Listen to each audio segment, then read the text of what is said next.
Hello, everybody. Welcome. I'm so happy to see you guys.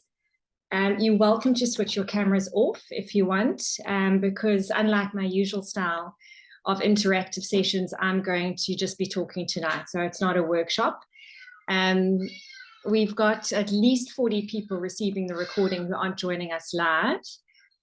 So this is just a session of you for you. So mute and turn your camera off, put your feet up. Well, in fact, don't put your feet up. I need you with pens and papers if possible.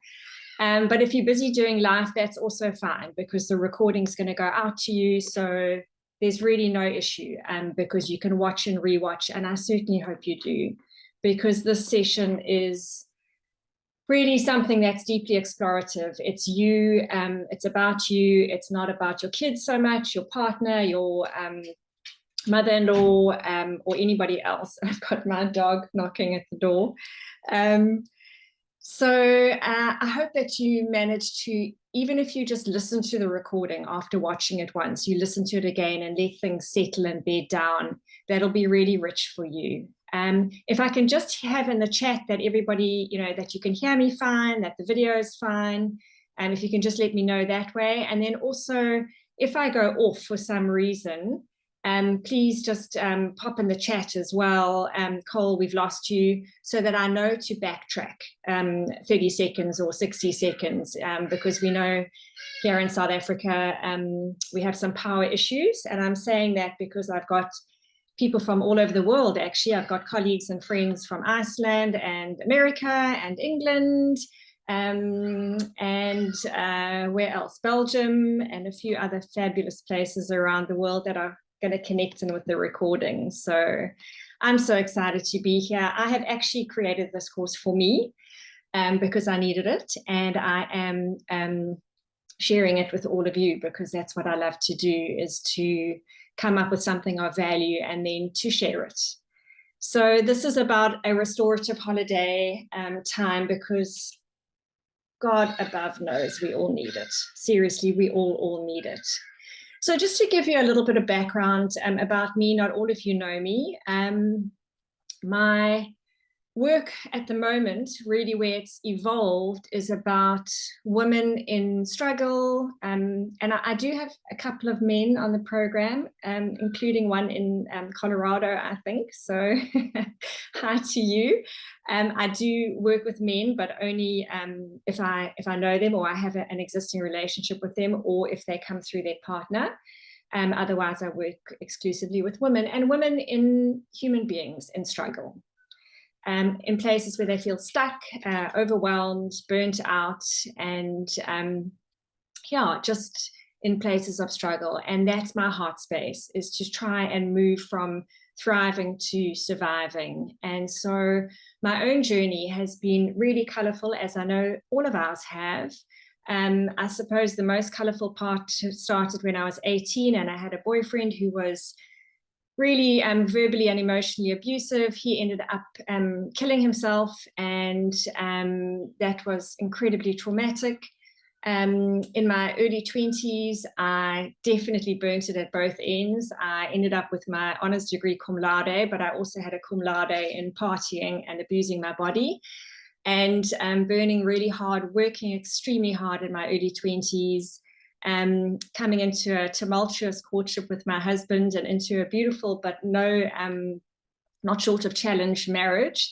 And within that marriage, by our first wedding anniversary, we had our first child, who was unplanned. We were still practicing at that stage. So I was an unprepared parent, and still burning it hard. So fast forward another 5 years, and I had my second child, and he is neurodiverse, and that has been quite a journey. When my first child was 1, in fact, I ended up hitting the wall, and I had TB, and since then a 20-year battle with chronic fatigue and a number of autoimmune issues. So I'm not a stranger to struggle, and I have such a deep heart space for how do we do struggle well? How do we move through and find the flow when we feel stuck? How do we do life better, even when the struggle is happening to us? And this holiday comes on the back of 2 years that I do not need to explain to you. They have been unspeakable. 2020, in fact, more than 2 years. 2021, 2022. And so on a macro level, we're all feeling it. On a micro level, I know we're all dealing with stuff that's different and intense. And yeah, my kids are both going through big, intense things. So my desire is for building something that can help heal us a little bit in this time around the Christmas break. Just explaining more a little bit about my work. I have worked for quite a long time in the parenting space. And if any one of you, I know a number of you have done my parenting programs, you'll know it's more like a personal development program than it is a parenting program. You come so that you can learn how to sort of improve and fix your kids, but you realize by module 2 that it's actually all about you. And that's really where my work lies, because I believe so strongly that when we are able to shift ourselves, we are able to create a positive shift in our lives. And there's so much power that we have in our hands to do things differently. So my parenting work is kind of evolving into the space of self-leadership, this concept of you for you, me for me. And when we are better, everyone around us is better. So what's informed my work over the years is yeah, a lot of different modalities, including actually my commerce degree, which gave me a strong strategic focus. And so my work with families and with businesses and with groups of people is very strategic in its focus. It's about where are we, where do we want to be, how do we get there, you know, what are our pathways to get there. It's about working on ourselves, on our families, not in, you know. So it does have a strategic element to it, and that comes from my business background. But over the last 10 or so years, I've studied a lot of lay understanding of brain science, which I absolutely love, interpersonal neurobiology, which is the science of relationship, mindfulness practices, emotional intelligence training, coaching, mentoring, etc. So that's really what informs our work. And this Zoom today is not about how to fix your kids or your partner or get your mother-in-law back in the cupboard. It is really about you. And you, if you see yourself as the epicenter of your life, and with concentric circles around you, your immediate family, your extended family, friends, colleagues, staff, community, and you know, quite often what we've experienced is tumult in those concentric circles, so tumultuous seas and tsunamis and big waves. And when we're able to center ourselves and align ourselves, we can then send calmer ripples out into our concentric circle. And that's really my hope for you and for me this holiday period. So you're not all going to relate to everything. Please, if I say something like slow down and you think, goodness me, I work in retail, how on earth can I slow down now? Just ignore it. That tidbit is not for you. You know, it's not everything for everybody. You know, you might, I don't know, have your extended family coming from Perth for a holiday with 5 kids and, you know, all the baggage that comes with it. And there's just absolutely no ways that you can slow down or take an excessive amount of time for yourself. And that's okay. If you can't slow down, then use something else that I give you, like breath work. Just breathe through the chaos, breathe through the busy. So there's always going to be something, you know, that you're able to draw out of it. So we're going to try and take ourselves into a deep awareness of our micro struggles in our lives and the macro struggles around the world, be it COVID, lockdown, political shenanigans, wars, economies under stress, currency exchange rates. Goodness me, where we live here, floods and riots this year. It's just been stunning in its impact on all of us. And we're going to try and work together to try and find some calm and restoration within all of that. So understanding that because of so much stress on all of us for such a prolonged period of time, I'd say since the beginning of COVID, on a macro level and on a micro level, we all have our individual stories, but all of us are in a state where our brains are now wired for what next. Okay, so when we acknowledge this, we can understand that we all live with a degree of chronic underlying permanent stress. And our brains are designed to keep us safe. And so because things just keep on coming, boy, we just keep on getting hit with another issue, be it in our own home or in the world that we live in, our brains are well primed now to be asking, is it okay? What's coming next? So we've got to override that program. And the first way we do that is to acknowledge that it's there, and acknowledge that we're scanning for danger all the time. So that's a powerful thing, is just to see it for what it is.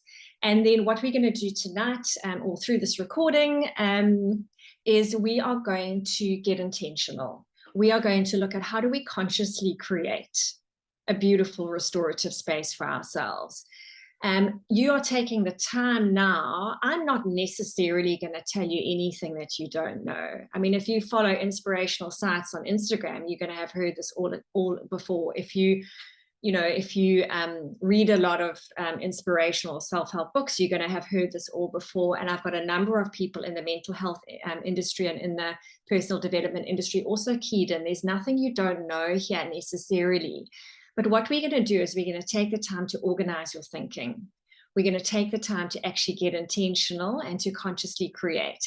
And that's something that we don't often do in our busy lives. And that's the gifting of this session, is that you're going to be able to literally drill down to what you need to feel better through this period and then commit to it. Okay, and there's the gifting. So the other thing that this kind of session does is it in some way gives you permission to do what maybe you need to do, but you're not quite sure if you're allowed to. And I'm going to say to you, yes, Susie, you are allowed to rest more. Yes, you are allowed to slow down. Yes, you are allowed to take a nap during the day, and you are allowed to look after yourself. In fact, you're more than allowed. You deserve it, and I encourage it. So, for some of us, we need somebody else to say, it's okay. You can do that. It's good for you. You deserve it. And in fact, if you can't look after yourself for you, because that's too much of a stretch, then look after yourself for the people around you, because it's better for them when you are better. So when I'm talking, I want you just to vomit everything onto the page. Just write, because we'll drill down and pull out your priorities, you will afterwards. So I sent a value statement on email. And we'll start with that.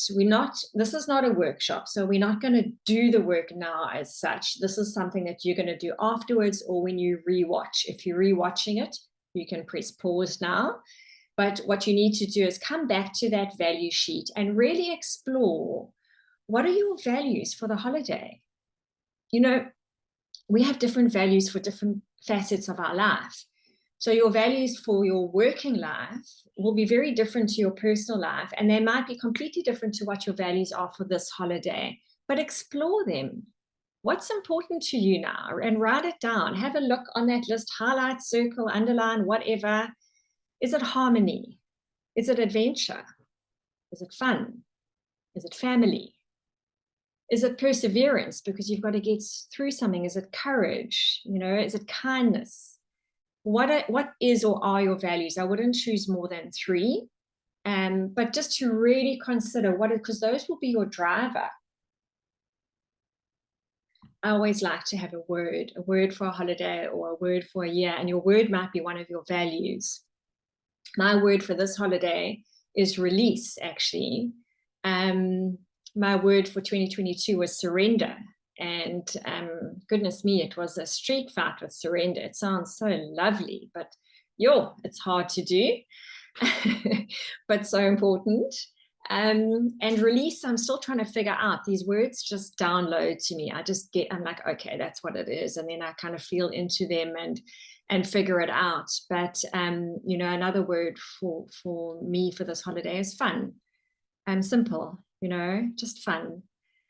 So take the time and really think about that, because that's going to be rich, rich information informing the choices that you make as we, go along through this program, and then when you go out into your holiday over the next few weeks.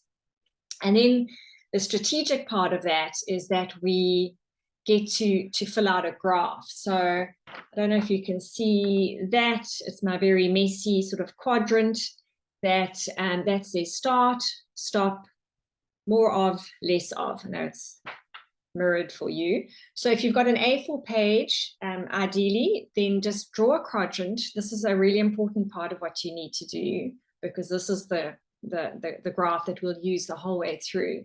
And it's start, stop, more of, less of. And as we go through and as I'm talking, pop things into those quadrants. Oh, I want to do more of that. Oh, I want to do less of that. I'm definitely going to start that. I'm going to stop that. And scribble them in, because this is how we're going to start to build a strategy for the holiday. So that is your graph. And if you're dealing with a journal where the pages are A5 and smaller, you might want to do one per page. So a page at the top, it says start, next page, stop, more of, less of. So you've got scribble room. And just scribble. Don't analyze right now or evaluate whether that's what you want to do or not. Just scribble. So we're going to start. I've actually got a program that runs 4 S's, and it's not my usual 4 S's from Dan Siegel that the rest of you who have done my courses will know. These are 4 S's for your holiday, and they include self-leadership, self-care or self-love, surrender, and simplicity. And we're going to go through them, and I'm going to give you insights and tools. And if something resonates with you, scribble it down in one of those quadrants and we'll pull it all together. So the self-leadership element, I'm just going to touch on very briefly, because this is really where the essence of you for you is. And self-leadership is kind of at the head, with self-love underneath that, and then surrender and simplicity. So they're all interrelated, in fact. And the self-leadership part is, and again, I'm going to remind you this, I'm just throwing a spotlight on this because these are big concepts, okay? And we don't have time to unpack this. We could do, a 6-week course on this, but this is just to throw a light on it. It's to plant a seed and to see something that resonates and that you want to explore more for yourself. But it's enough just to consider being more self-aware this holiday. Self-awareness is so powerful. And yes, I know we can spend 10 years in therapy building self-awareness, or the rest of our lives, or journaling, or working with a life coach. So I understand it's a big concept, but we can start to bring that in now. This holiday, like, where am I at on that? Like, what does that mean for me? How does that land for me? What am I feeling about that? So it's to start to really interrogate ourselves in this holiday space so that we can be true to ourselves. So I'm just going to say just 2 simple things in terms of this.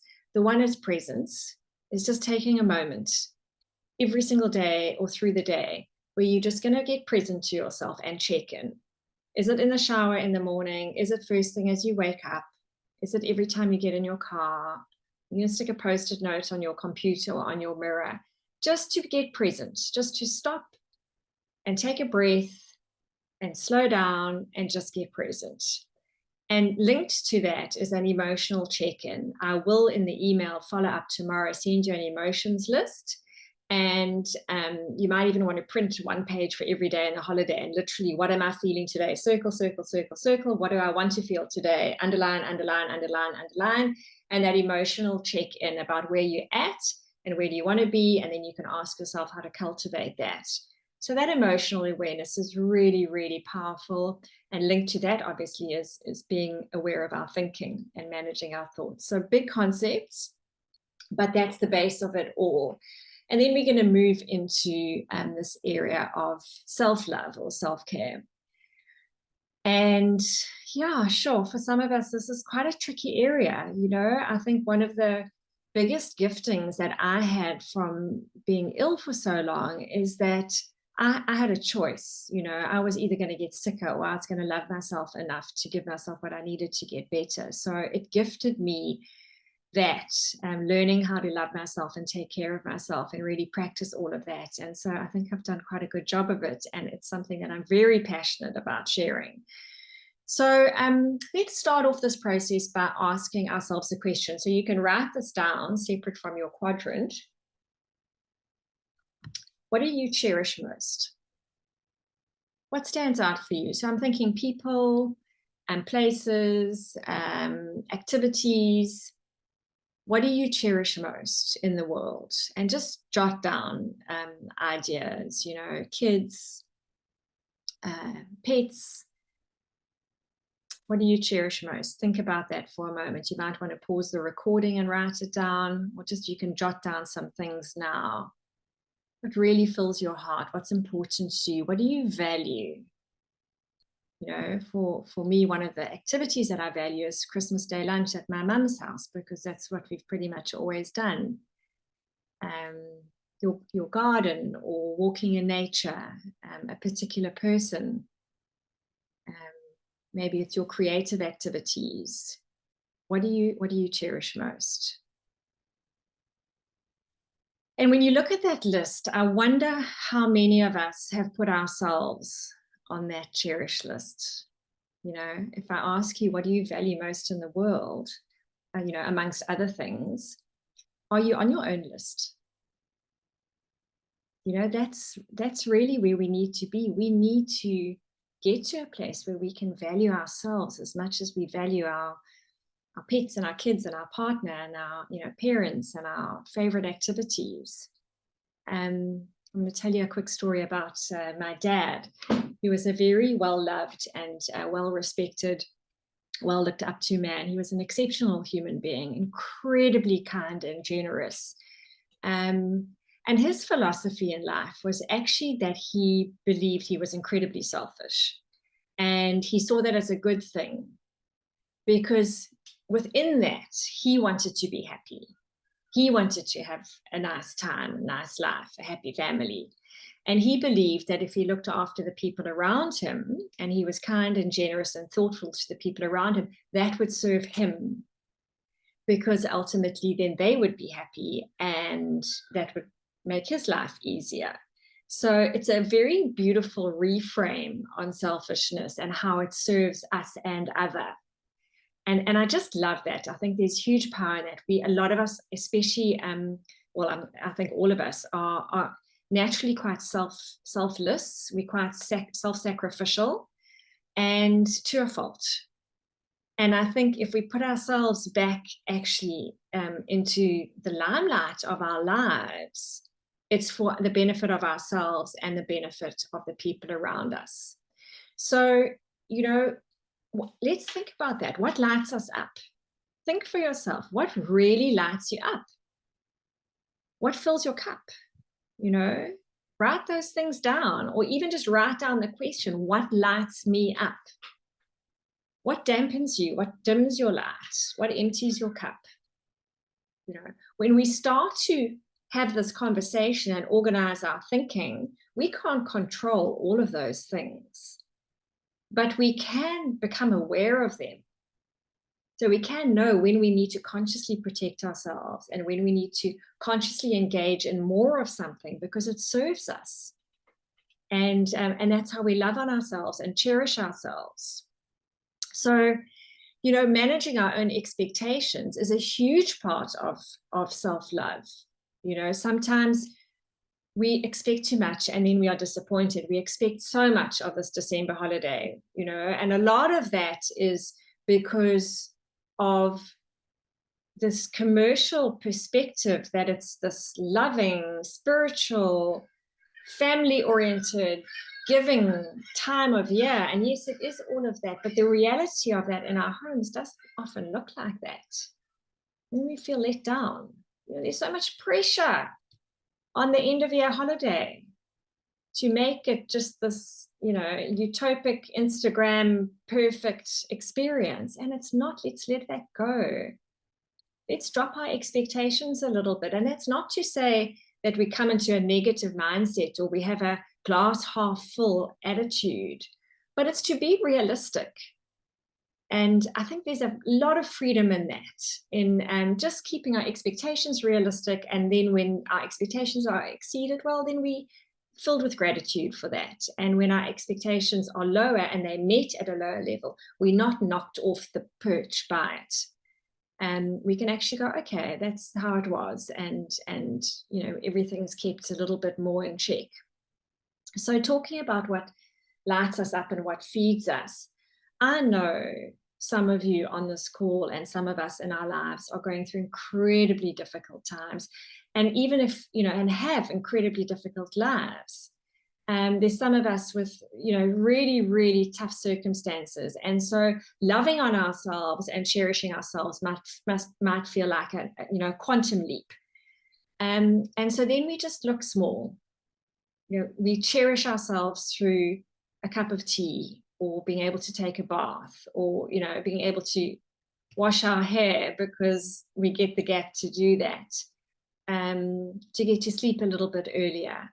So we don't have to do these unbelievable things to love on ourselves and have these epic experiences. It's just the awareness that we're worthy of investing in ourselves, even if that means small elements just through the day. So remember, this is you for you. So the awareness that this holiday, particularly this holiday at the end of the year, and I know for my Northern Hemisphere friends, your holiday is a lot shorter than us. We're in summer now, so this is our big summer vac around this end of year festive season. And it's really got a lot of layering. And what comes at this, particularly this holiday, is this pressure around service, output, and compromise. And so we find ourselves doing that a lot. We're giving a lot. It's a time of giving. There's so much need. There's so much output just within our own homes. There's so much compromise because we're having to kind of meet everybody's needs and expectations. And there can be lots of dynamics at play. And part of the self-awareness journey is just to clock that. And there's power in that, even if you can't change it. There's power in just clocking it. So, and also understanding in the service, output, and compromise time, ask yourself the question, where can you be in service to yourself? Where can you input to yourself instead of just constantly outputting to everybody else? And maybe sometimes when we incline to compromise, we can actually find our authentic voice and say, no, that doesn't suit me. I'm not actually going to host Christmas lunch again, like I do every year. Not me personally, because I don't. But if that's your compromise, speak up. Can you speak up? Sometimes you might not feel safe to speak up, and I understand that. Maybe that means you can just speak up in your authentic voice to somebody else and just air it and get clear in your thinking. But it's really to understand that this time of year comes quite layered. So what gives you energy or takes away your energy? Well, let's talk about taking away energy. Some things we might not have choice in. We might have family members coming to stay where we really weren't able to say no for whatever the dynamic is at play, or we have to attend functions that we don't want to, or we've got situations with our kids. I know some of us have got chronic situations that ultimately never change. There's a number of people on the call with special needs kids or neurodivergent kids, or chronic illness, or things that are tough and long-term. And so if you're facing something like that this holiday season, you're going, well, how on earth do I find restoration? Because this is my chronic situation that I face. There's no easy answer for that. But I go back to where there's always choice and where there's always freedom, and that's in our heads. That's in our perspective. That's in how we reframe things. That's in how we choose to see things. And there's a lot of power in that. And I've got two books next to my bed and on my Audible account. And those are by Dr. Edith Eger. And the one is called The Choice, her autobiography of her time in Auschwitz. And then the follow-on book from that, The Gift, which is her sort of self-help book coming out of The Choice. And I read and listen to these books over and over and over and over again, because she exercised the most incredible freedom of choice when everything was taken away from her, including her parents being exterminated and unspeakable loss and pain. And she refused to ever give away the terrain of her mind. She owned that and she refused to give it over. And I just thought, if she can do that in those circumstances, then that inspires me to be able to do it in mine as well. So when you feel like there's no choice, can you start? I haven't been referring you guys to your quadrant very much, but can you start or do more of managing your thinking around having no choice and understanding that your thinking is yours? That's what you own. And I also know that it can take bucket loads of therapy to get into that place, but ultimately it's there, it's available to us. Okay. So something else on the self-love that I'd like you to ask this holiday season of yourself, and hopefully for the rest of your life, is this question: is this loving to me? So as you go forward in your day, it's such a powerful question. And it might be about a glass of wine that you're going to pour. Is this loving to me? And the answer might be yes. Or if you're like me and it gives you a bit of sinus, it doesn't make you feel so nice afterwards, then the answer is actually no. Is this phone call to this person loving to me? Yes, because they make me feel wonderful. No, because they drain my energy. Is attending that cocktail party of your end of year garden club's, annual do loving to me? No. What's loving to me is to get in my pajamas at 5 o'clock and eat chicken noodle soup while I'm binge watching series. That's loving to me. So asking ourselves that question in your quadrants, you can put it under start or more of asking the question, is this loving to me? It is such a beautiful question. And you might not always, obviously, we're not always going to be able to do things that are loving to us. We're going to do lots of things every day that don't feel loving to us. But we also do a lot of things where we have choice, or we say things, or we think things that we do have choice not to do, and they're not loving to us. So get used to that question, is this loving to me? And feel into the answer and see how things shift for you. Another awareness area is to be aware of our nervous system. So as we discussed earlier, wow, we all pretty much have a shot nervous system to a greater or lesser extent. We are frazzled and tired and stressed and overwhelmed and anxious and everything in between. And even if we just feel that a little bit, or we feel it at the extreme, working consciously to regulate our nervous system is not a luxury. It's a necessity. How I like to look at the nervous system is in a very simple model in the sort of blue zone, green zone, red zone.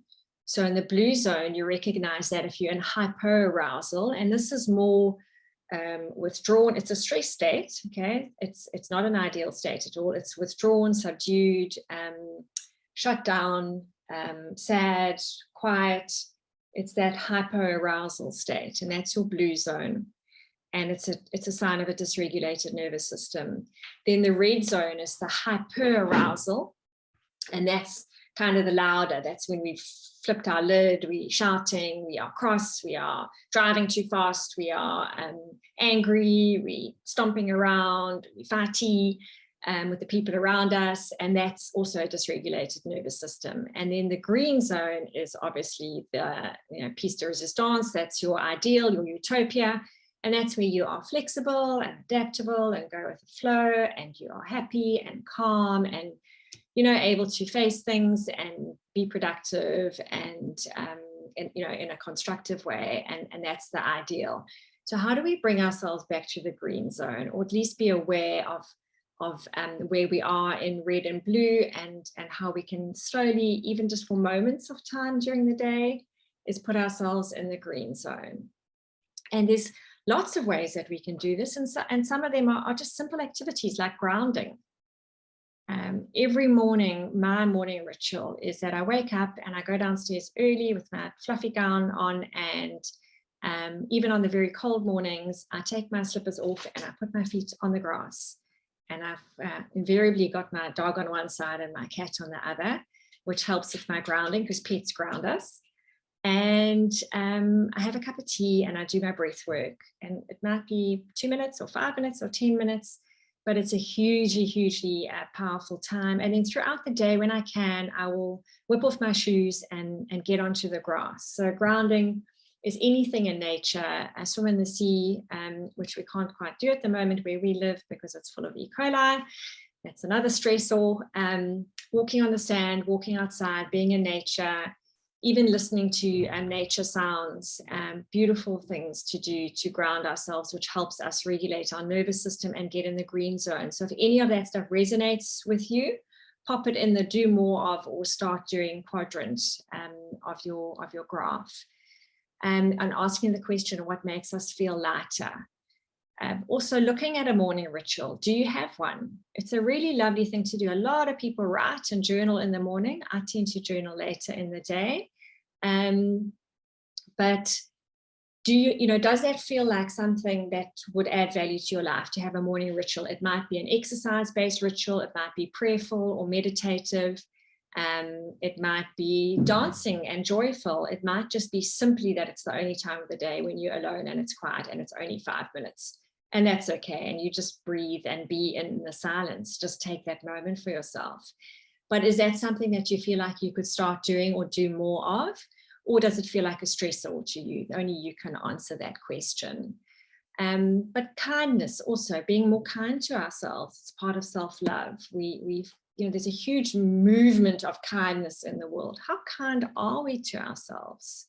How kind are we in our thinking to ourselves? So really to bring in kindness.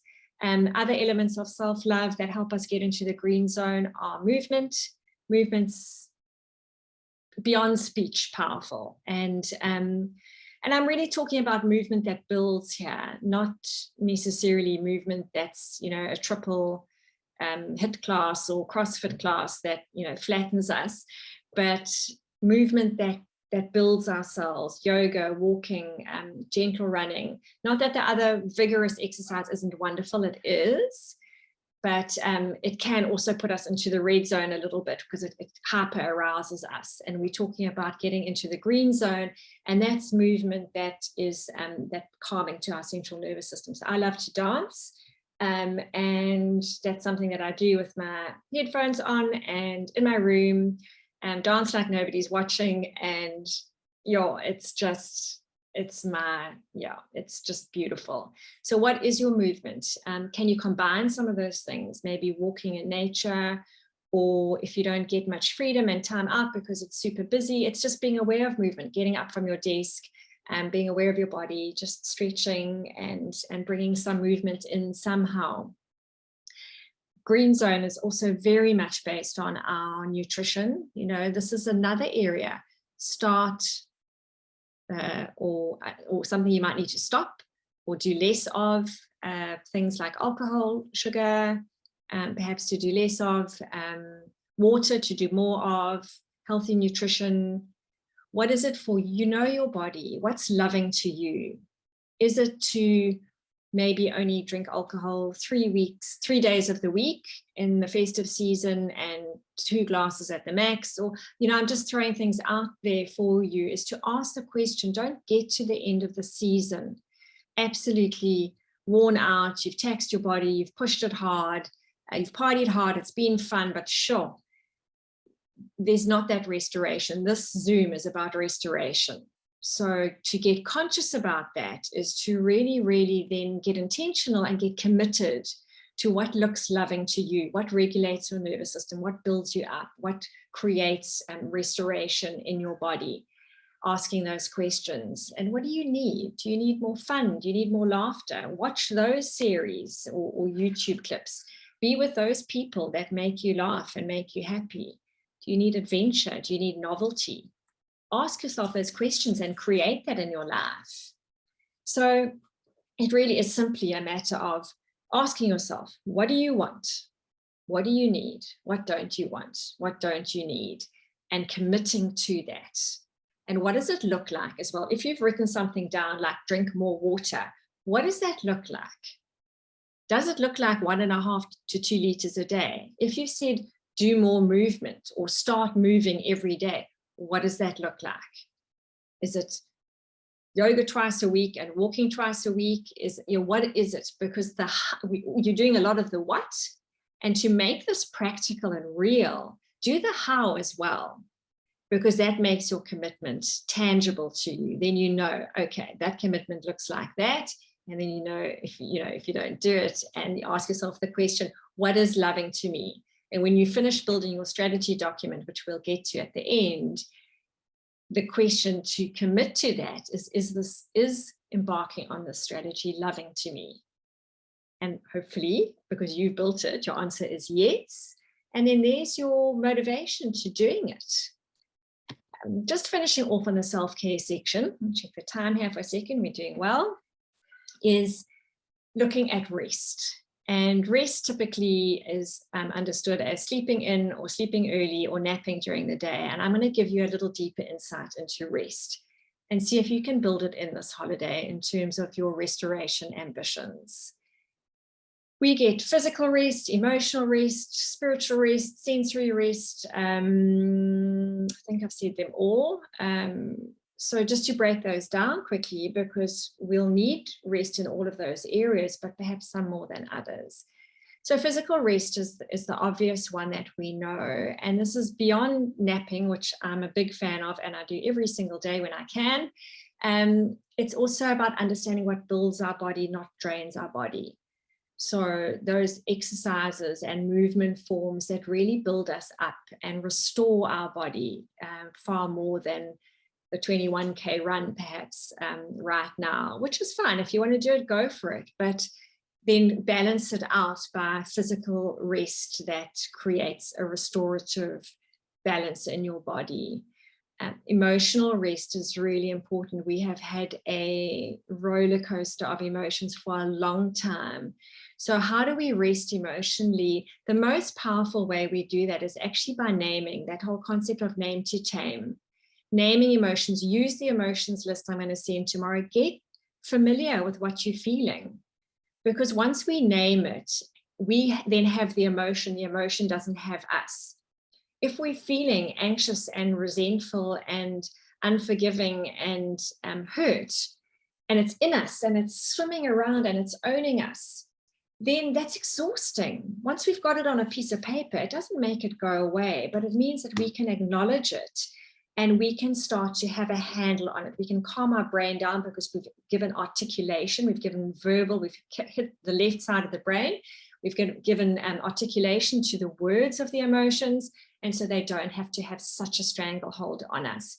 And getting familiar with our emotional terrain is a very beautiful thing to do. And then just to talk about them, find an outlet, journal about them, try where you can and where it feels safe to unmask your emotions, because masking is exhausting. And I realize that for a lot of people that might not feel safe, then find somewhere where it is safe, even if that's just in your journal, and unmask emotionally and create an emotional rest space. Then sensory rest, it's another one we don't think about. It took me having a sensory child to realize that I was also sensory sensitive. And it's about sensory information. So sound, sound, light, color, noise, busy places. So a sensory rest that would be kind to ourselves if we battle with busyness and loud places, is to then do our shopping online if possible, and not to go to a shopping center in December anywhere in the world. Goodness me. It would be very kind for us to not do that. Do we need to put earplugs in or earphones? Do we need to have our sunglasses on more, or just shut our eyes a few times a day and block out the stimuli that's creating a sensory overload in our world, and therefore giving ourselves a sensory break? Mental rest, journaling, writing down, discharging to somebody safe, organizing our thinking, whether it's with a life coach or therapeutically, or with a friend who's a good sounding board. Not all friends are good places to mentally unload. I think we all know that by now. So choose carefully and be kind to yourself in that. Your journaling is always safe. But when we organize our thinking, we feel less exhausted mentally. And then spiritual rest is when we lean into the spirituality of our lives and we fill ourselves with something greater than ourselves. We tap into a higher power, we up our vibration, we expand our consciousness, we expand our hearts, we engage in more prayer, more meditation, more spiritual practices, whatever that is. That's what feeds us spiritually, because when we, not everyone will feel this, or consciously anyway, but when we are spiritually drained, that exhausts us as well. So to lean into spiritual input is actually very restful and inspiring and good for us. So that is our self-care section. And the next section we're going to move on, which is absolutely a part of self-care. But it's so important that I wanted it to stand alone. And that is our third S. So we had self-leadership, self-care, and now we're going to look at surrender. So I said to you, surrender was my word for this year, and I didn't know what that meant. And goodness me, sure, it's been such a journey. Surrender can be a real street fight. It can be a wrestle with trying to let things go, release things, accept things. But it is a hugely self-loving activity. It is not a defeatist thing. It's not giving up. That is not what surrender is. Not in this context anyway. So surrender is when we acknowledge something doesn't serve us, and when we have the power to change it, we do. We surrender an ideal, we surrender a circumstance, we accept something for what it is, and that can be really hard when that thing is sore for us. But it's enough that something is hard for us. It's even harder when we're fighting with it, when we're not making peace with it. So surrender is an act of enormous self-love and courage, and it can take oodles of therapy to do, or talking it through with somebody. But even just acknowledging that that's something that we would like to surrender and find acceptance in is a very, very important first step in the process. And in the December holidays, I think there's a lot to surrender, because there can be so many dynamics and so much pressure and so much going on and so much busyness, that to give ourselves permission to surrender some things, even if it's just surrendering, making our annual homemade Christmas dessert that we've always made and everybody accepts. And we just go, I'm just surrendering that this year. It's too much for me. It might be a really big thing, like the surrender of a relationship or an ideal that's not the reality. Surrendering is letting go of the meant tos and should haves and could haves and all of that mental construct. It's exhausting. What can you start doing or stop doing in terms of letting go? There's such power in acknowledging that we need to surrender, and that really is the first step. And then some very tangible things to surrender, and this is where I hope your grid is right next to you so you can write things down. Can we please surrender people pleasing? Okay. It's such a big area, and it's a huge act of self-love to ask the question, is this loving to me? And the subtext is, or is this loving, to somebody else at the expense of me? And sometimes the sacrifice is important and we're willing to make it, but it's about bringing awareness to that. And when we are people pleasing, to be liked or to be accepted, that's exhausting for us. And we're looking for restoration here. So people, can we stop or do less of people pleasing this holiday? That will be in itself enormously restorative. Another big one, which is easier said than done, is can we surrender people's opinions of us? Can we surrender the criticism or the perceived criticism or opinions of the people around us?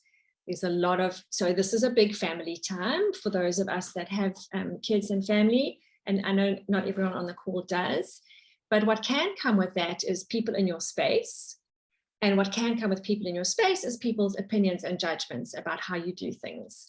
And the good old mother-in-law, who's getting a bit of a bad rap from me, because notoriously the mother-in-law relationship is quite tricky, and what can be anyway. And but anyway, other dynamics, it might be your siblings that have come to visit that I think, oh my word, how do you parent those children, you know, or how does your partner behave like this, or when your dogs are out of control, or your house is messy, or your, you know, whatever's not good enough. Can we leave them to their own opinions, because they are theirs and they have every right to them, and they are not ours unless we own them and we take them on and we wear them like a cloak. So surrendering people's opinions is liberating. Another area to surrender is competition. Wow, especially now, you know, it's for a lot of people, it's about this outfit and that function and this catering, and yeah, you know, your sister-in-law might bring the triple layered homemade ganache pavlova with the pomegranate seeds flown in from Sainsbury's and the organic mint decorating it, grown in her garden. Not my sister-in-law, because she makes a beautiful a potato bake, and I've never been in competition with her, but I understand this dynamic so well. So when we are competing with somebody else, or somebody else is arriving at the function with this unbelievable thing, and we've got our sort of local grocers home, you know, shop bought dessert in a plastic packet, doesn't matter, let it go. Let it go. We're not competing with anybody else. That's all in our heads. It's a choice. So let that go. You don't have to have the best Christmas tree if you are following the Christian religion. You don't have to have the best holiday photos on Instagram. You don't have to do any of that. It's exhausting. We've had enough stress in the last couple of years. Let it go. Okay, don't be in competition with anybody else. It's not necessary. And a huge part about that is social media. And I'm going to say, can we surrender that as well? Or part of it. So maybe this is a do less of scrolling. Do more of hiding people on your social media pages. You don't have to unfriend them, but it's very clever if you just hide them because you don't actually want to see their stuff, or you want to block them from seeing your stuff. Or there's ways to do it in a way that social media doesn't have to be destructive for us, or you can just close your accounts. So can we surrender that? Because I know from many a holiday of mine, it's been incredibly difficult, and looking at everybody's perfect Instagram holiday thinking, oh my word, you know, we're so not there, and just feeling sad and such a sense of loss. And again, competing, and it's not necessary. So whatever's on your feed, let it grow you, let it inspire you, let it warm your heart. But if anything is not loving to you, then take it away or hide it. The choice is in our hands. It's at our fingertips. We spoke about this already, surrendering expectations. I think there's a lot of richness to that.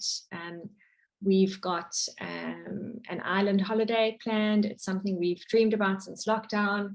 We are off to the Seychelles, and we're actually in a pretty tricky space at the moment. Both my kids are going through a lot of stuff, and I'm not sure that it's going to be a paradise or a sort of utopian magical holiday.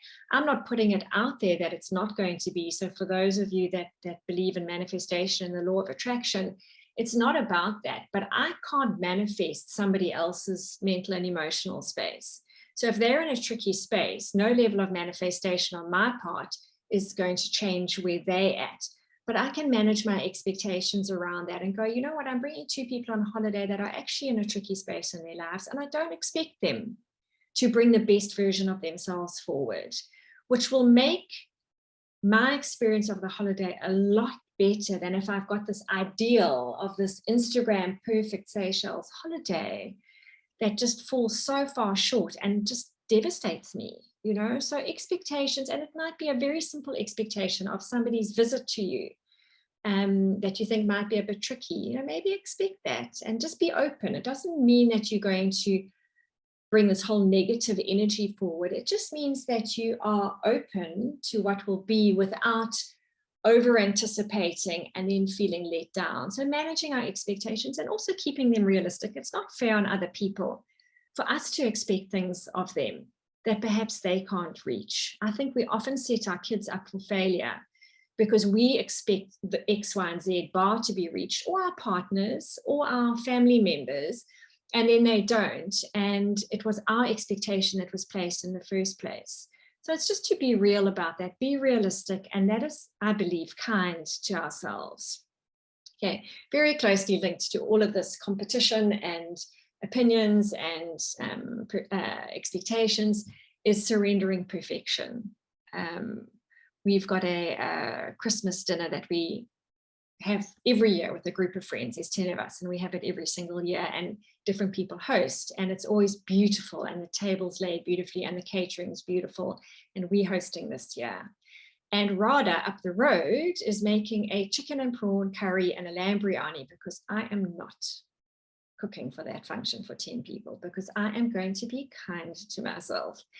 And I don't need to make this meal, this unbelievable creation, so everyone can go, wow, thank you, that was incredible, you are so amazing. I've let go of that. I just want to have a lovely evening that I don't feel exhausted in. And so I've catered out. And I believe that that's hugely loving. But if I had a perfection drama playing out, I wouldn't be able to do that. So surrender, where can we surrender perfection to be loving to ourselves and to create a state of restoration?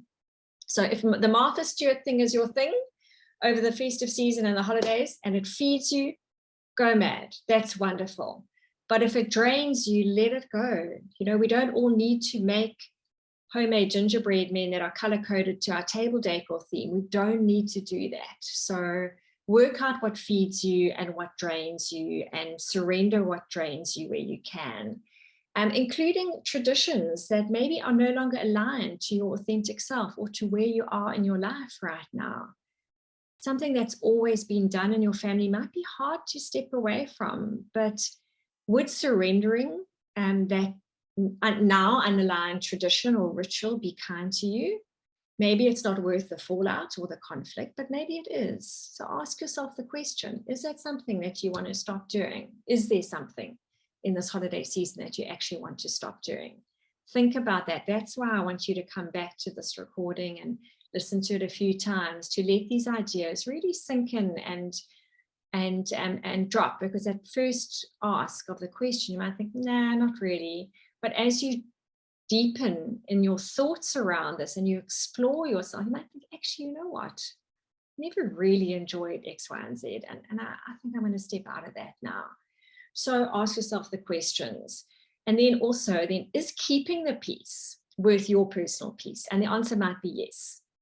It might be it. Compromising and not speaking out is actually kind to me because it's not worth it. Or you might say to yourself, no, in fact, what it does to me to hold my tongue or to hold myself back in this situation costs me more than speaking out. So I'm going to speak out. So this is a very personal path. This is you for you. So think about how that sits with you. Another thing to surrender this holiday and for the rest of our lives is being right. You know, being right and standing in our rightness is exhausting. We're talking about restoration here. And so I don't mean condone people's behavior or give in, and you know, this is not about being weak in this space. There's something very beautiful about holding strong, but not having to force your rightness on somebody else. One of my favorite verses in the entire world, and it has been for as long as I can remember, is by Rumi. And he says, out beyond a place of right or wrong, there is a field, and I will meet you there. And that is a beautiful place to be. And that is a place of restoration. So, yeah, almost finishing up on the surrender bit. Our pride is another one that can really trip us up. Yeah, and again, these are all, most of them are interlinked. Can we surrender our pride and just find our authentic voice? Can we surrender our pride and ask for what we need? Can we ask for help? Hard. We're not accustomed to it. In this world, it's, you know, got to be strong and got to survive and got to get on with it and be self-sufficient and got to look good. And actually, maybe we're not coping. I'm saying maybe, but like, of course, most of us are actually not coping so well. We're trying to move from surviving to thriving here. So can we swallow our pride? Can we surrender it? And can we ask for help? Can we express a need? Can we share our hearts? Can we be vulnerable? So that's something to think about in terms of bringing restoration to ourselves. Surrendering complaining is another one. Not that this is to sort of, I'm not suggesting that you now suppress it because you don't want to be a complainer, but complaining also drains us. So the antidote to complaining is gratitude. So can you start or bring more of a gratitude practice into your holiday? That's a wonderful thing to bring in, very restorative. And then how? What does that look like? Does it look like gratitudes in your journal or notes on your iPhone or your cell phone? Does it look like a post-it note every morning, 3 gratitudes stuck on your mirror? Does it look like a family practice around the table where everybody states 1 or 2 or 3 things that they're grateful for that day? It's a beautiful, beautiful antidote to complaining and to being in a negative space. So that's something to possibly think about bringing in or starting doing this holiday and really fill your heart with it. So that is the surrender section. I think just to finish off with the beautiful serenity prayer, which you all know, but I feel it's so powerfully relevant to us right now. And that is to please grant me the serenity to accept the things I cannot change, the courage to change the things that I can, and the wisdom to know the difference. So sometimes these age-old, amazing verses become very real to us in these times of incredible tumult. So just give me 2 seconds. I just want to find where I dropped. Okay. So our last section is on simplicity, and true to its name, it's actually a very simple section. So we are quite close to done. Simplicity is another huge, huge act of self-love. And our lives are complex, the world is complex. Where can we simplify? And you might be saying to me, like I said earlier, goodness, Colleen, I cannot simplify anything right now. I have got house guests, I have got, busiest time of year at work, whatever the case may be, so many demands, kids on holiday, not easy to simplify. And I'm going to say, sure, I get that. Where can we simplify? Ask ourselves the question, what can we simplify? Maybe it's as simple as we simplify our catering in this busyness and we cater out, or we don't have to cater to the level that we normally do. Can we simplify that? Can we under cater? I don't mean make everybody hungry around, your goodness, but can we just simplify our offerings? Can we simplify the activities of this holiday? Can we simplify gift buying if that's part of your tradition this holiday? Maybe everybody gets vouchers this year. How wonderful. They can go and choose what they want, and you don't have to trawl the shops for hours and days on end. So ready-made meals, like where practically in your life can you stop doing something or start doing something or do more of or do less of that brings simplification in? A very powerful area of simplification is actually in the parenting space as well. For those of you that are parents, I'm going to say to you this holiday, can you be kind to yourself and underparent? And that might feel like a foreign concept, but actually, if you think about it for a while, I think most of us actually overparent. We just talk too much. And I know some of you on this call are going to be laughing now because you know that I say this anyway, whether it's this call or when you work with me. We talk too much, we parent too much. Dial it back. It's kind to yourself and your kids will be grateful to you. But under parents, perhaps even think about choosing 1, 2, or 3 pivotal parenting areas and focusing in on those, and leave the rest, not leave them alone, but I'm talking about that concept of healthy neglect and just being kind to yourself. You don't have to parent every element. You know, if your kids haven't learned how to lift or put down the toilet seat this holiday, maybe just forget about it. You can deal with it in time when you're feeling a bit stronger. But think about your parenting journey and actually where your priorities are and where you can drop things. Think about your significant relationships even. Where can you dial back? We don't have to fix and sort and discuss and engage everything all at once. We can actually be kind to ourselves and consciously disengage some areas so that we're not having to output all the time. Every holiday, I choose 1 or 2 areas of parenting that I want to focus in on. As well, over the years, I've had simple things like, by the end of this holiday, I want my kids to know how to make their bed without being asked extremely well every morning when they get up. Or I want to cultivate reading, or I want to cultivate a gratitude practice, or, you know, things like that. So maybe there's something like that that's really important to you and that's linked to your values. And then for the rest of the parenting journey, just simplify it. Okay, if we cut how much we talk down by 50%, our kids will still be parented well, because we talk too much and we exhaust ourselves and we exhaust them. In terms of simplifying as well, is to acknowledge that this is a time of giving. And that's what it is universally, religion aside, it is a time of giving. And let's consider that giving most importantly in terms of love, because we are huge at this time of year in terms of acts of service and very tangible giving. But the love giving is much simpler and it's much more powerful. So a couple of little tools here to maybe bring into your restorative practice is to explore your love languages with your partner and or your kids. Depending on your kids' ages, I think the test online, lovelanguages.com, starts with kids of about 8 and up. But for your younger kids, you can do the test for them and probably deduce what it is. But do you know how much simpler your holiday will be if you are able to give and receive love in the way that is best suited to the individuals for yourself and around you?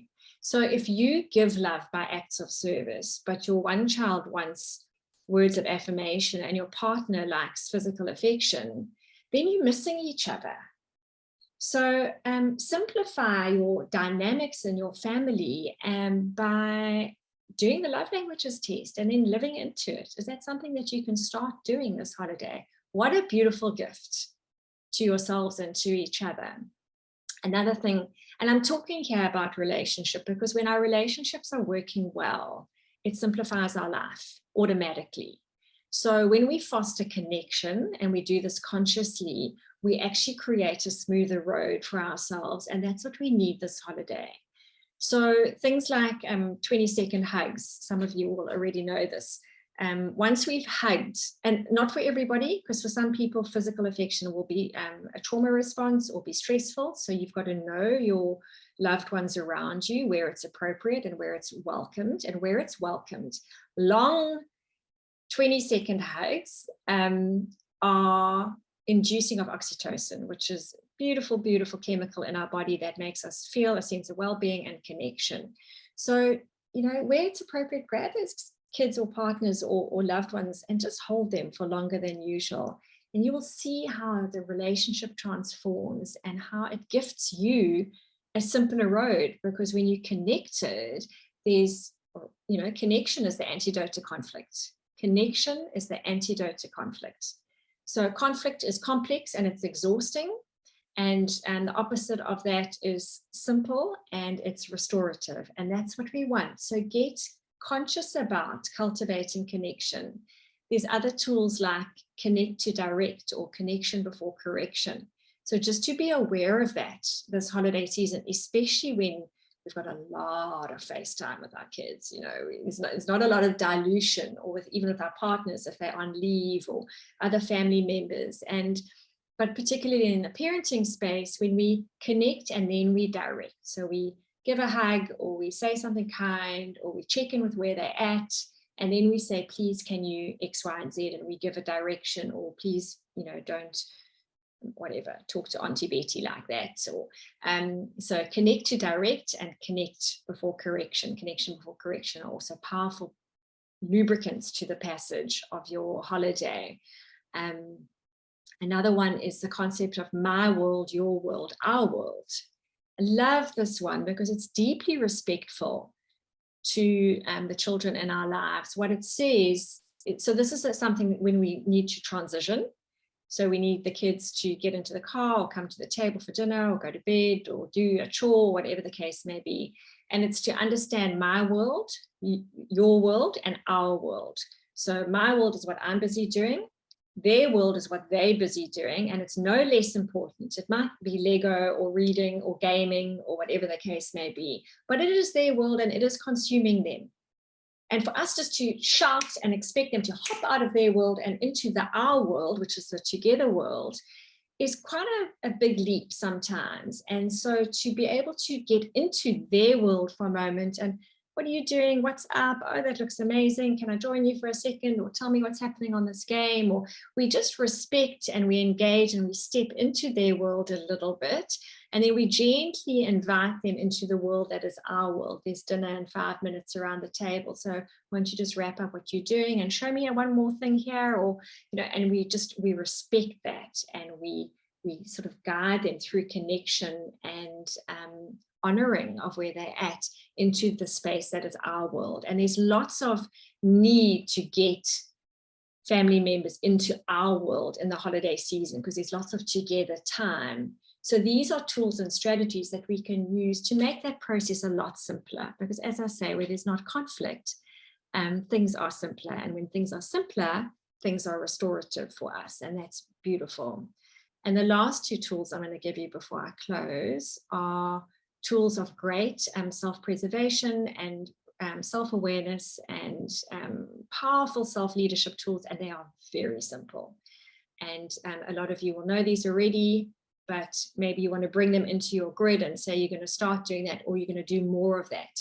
And the one is just to pause through this holiday season and really just slow yourself down, even if the pace of your day is quite busy. It's just to stop yourself every moment, every now and again in a moment.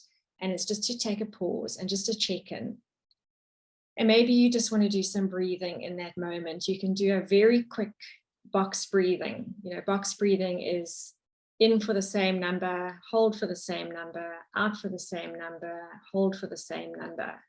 So just, you can do it with me now, just for a moment. So go and inhale, 2, 3, 4, 5, hold, 2, 3, 4, 5, exhale, 2, 3, 4, 5, hold, 2, 3, 4, 5. And you do that a few times.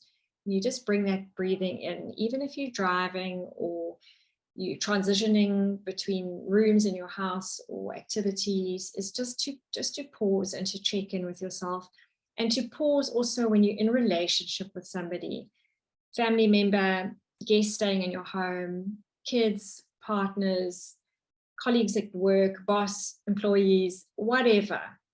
And as you can start to feel that there's something that's going to perhaps climax or perhaps be a little bit intense or perhaps dysregulate you, it's just to pause. And very closely linked to that is golden silence. Golden silence is power.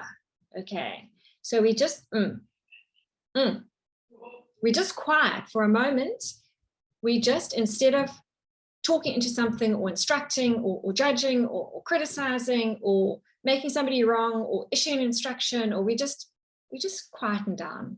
Okay. And this is just, again, it's power and it's free and it's deeply restorative, because being in a hyper aroused state in our central nervous system is exhausting. And what we need is to regulate our nervous system so that we can restore this holiday, so that we can start 2023 feeling better. Okay.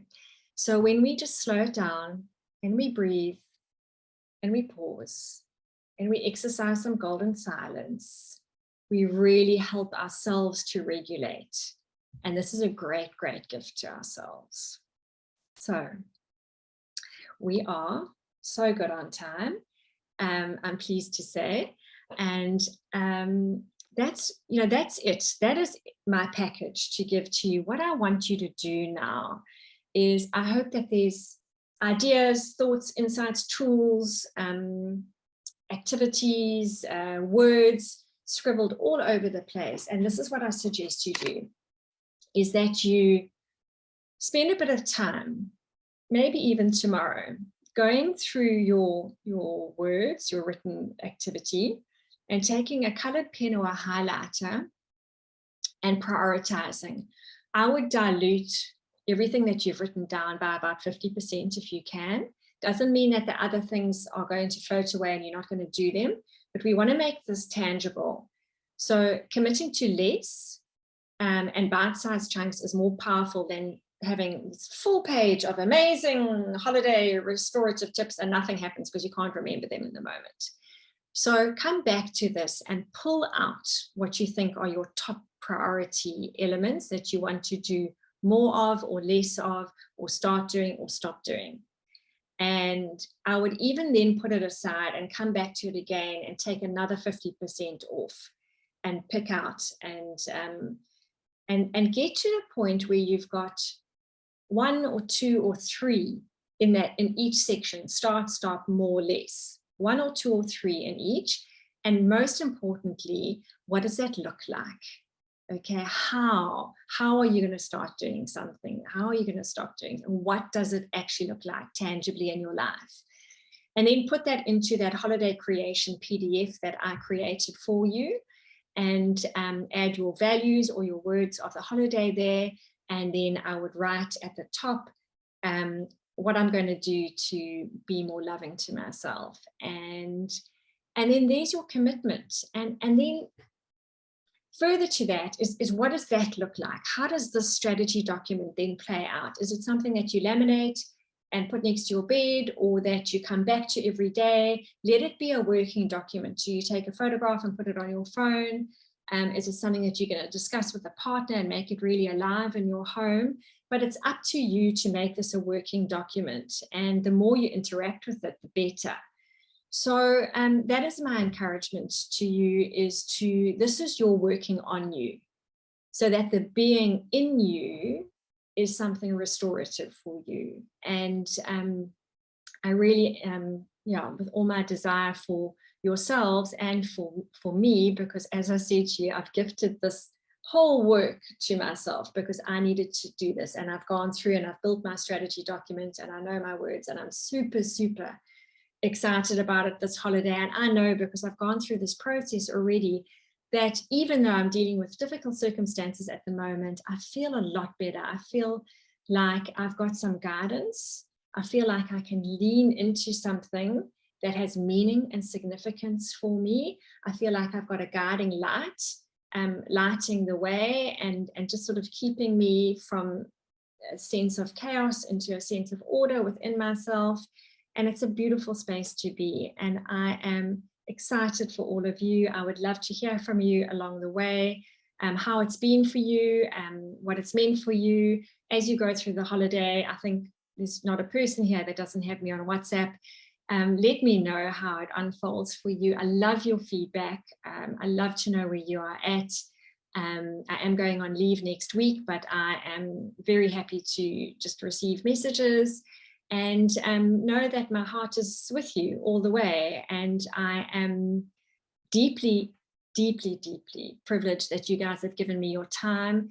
To have 46 odd people that this will be going out to tomorrow is really, really special to me. I hope that's 46 lives plus that are impacted positively from this. And please feel free to share it as far as and wide as you like, because Lord knows we all need it. So bless you, thank you, and a happy restorative holiday.